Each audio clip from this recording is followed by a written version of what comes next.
there is access, there is traffic. Those are the things that define prayer. See the elements of the supernatural. And that's why all our testimony of prayer today begins and ends with prayer. I pray louder now, I pray faster now, I pray longer now. Thank God for all of that. But what did you see when you prayed? Where did you go to when you prayed? What was the transformation and transfiguration that happened when you prayed? Because we didn't know that life begins when you come out of flesh. And so we are doing a lot of activities in the flesh, and because these activities sound spiritual, look spiritual, and men clap and hype it, we think we have achieved so much. No, it's deeper than that. In the spirit realm, if you have not left the flesh, you have not known the rock. Upon this rock is a place outside of flesh. Upon this rock is a revelation of a reality outside of flesh. No matter how perfected you do it in the flesh, the signature of God will not be upon it. And so how do you step out of flesh? I'll just list them for you, explain one in 5 minutes, and we are out of here. Number one is in Jeremiah 33 verse 3. He said, call upon me and I will answer. That is the result of what? Calling upon him. But if you remain there, he said, beyond answering, he said, I will show you. And so many people call upon God, receive answers and go, but they don't stay there. And because they don't stay there, they see nothing. And when I say stay there, I'm not talking with respect to time. I'm talking with respect to consciousness, focus and sensitivity. Because you can be there for long, but you are not there. You are there when you are focused, sensitive and deliberate. If you are not, you can spend the time there and you will see nothing. And so the first way to come out of flesh is to stay there.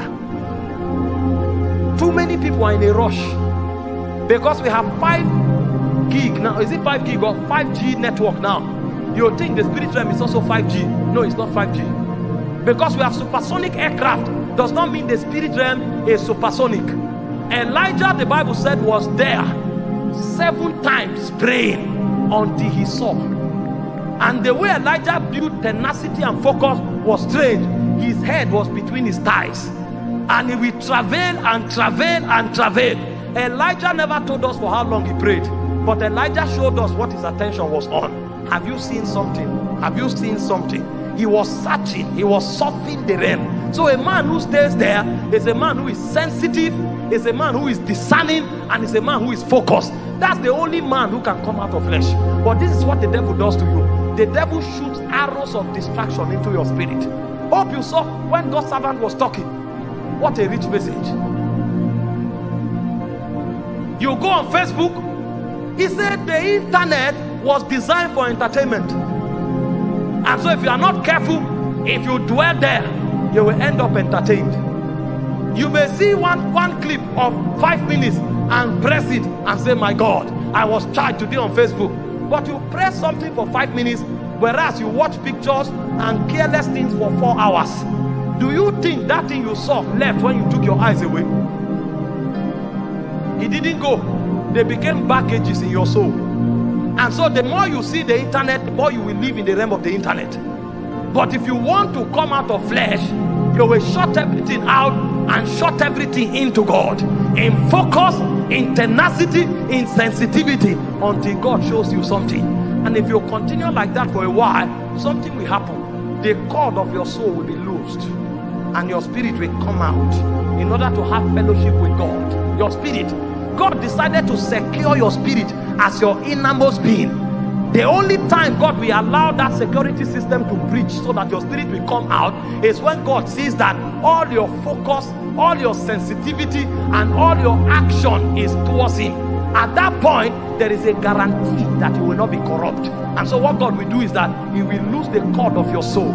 Your mind will give way, your emotion will give way, and your will will give way, and your spirit will come out to interact in the realm of God. That's when sounds will begin to come. That's when light will begin to come. But if you just call upon the name of the Lord, receive answer and run away, You will receive your answer, but you will live in the flesh. Because there is a way to decimate the flesh, is to keep the flesh in the presence. If you keep the flesh there for a long time, the spirit will have no choice but to come out. And when your spirit come out, the realities of the realm are open to you. That's when you can begin to write the story of your destiny. Everything you write outside that is a joke. Because Moses was there. Moses wanted to kill the Israelites with stick. Do you know the power of Pharaoh? Do you know the authority of Pharaoh? Do you know the vengeance of Pharaoh? When Pharaoh showed up, he ran for his life. But when he ran, he discovered that the flesh profited nothing. That was when Moses found a way to Horeb. And in Horeb, Moses will go to the back side of the wilderness. And he was there. The moment there was a traffic in the spirit, he picked it. Because at this time, every baggage of Egypt, he had dropped it. If you still carry those things you touched in Facebook to the prayer altar, when you call God, he will answer. But until those baggages leave, you can't see. If you carry the baggage from your relationship to the prayer altar, if you call God in faith, he will answer. But until those baggages leave, your spirit can't transit. And so after God answers you, the journey of waiting continues. And waiting is not time bound, it's focus bound, it's sensitivity bound, it's discernment bound. And if you stay there for a while, when you start seeing, your spirit will be educated of the portal that lead to the spirit realm. So the first way to traffic out of flesh is to wait. Too many people have no capacity of waiting. They can be in the prayer room for 10 hours. I assure you, they are distracted for 10 hours. He's praying and doing like this. When they turn the camera and hear him, Ibaba, Ibaba, because he knows they are streaming the prayer on Facebook. What a spiritual way to be in the flesh.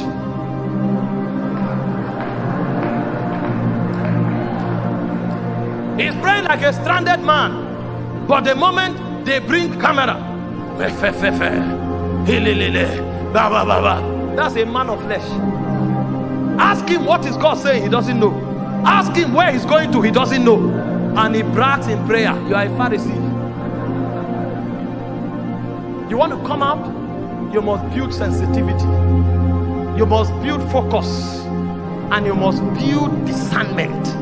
You will stay there until the elements of your spirit man is awoken. That's where your reality is born. You will never come out of flesh. Listen, you don't come out of flesh from a Bible school. You come out of flesh when you wait in the presence.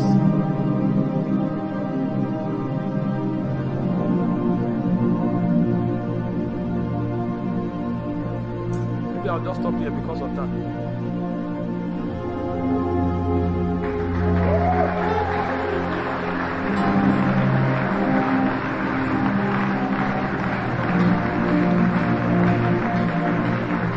Let me explain something. The Bible said you were dangerously, terribly, scaringly, and wonderfully made. You know what it means? When you were made, nobody was there. He said, before you were formed in your mother's womb, he said, I knew you. So the person who was describing the action when you were made was not a man. God was the one talking. The person who said you were dangerously and wonderfully made, God was the one saying it. That means when God made you, you fascinated him to a point that he almost looked as if you will rise up one day to dethrone him. Hope you know when he made man, he said, let us make man in our own image. That means you'll be wrong 1,000 times if you say a man resembles anything apart from God. Anything, be it another man, anything you say a man looks like, you are wrong. The only thing the ideal man looks like is God in his glory. That's why John came and said, as he is, so are we in this world.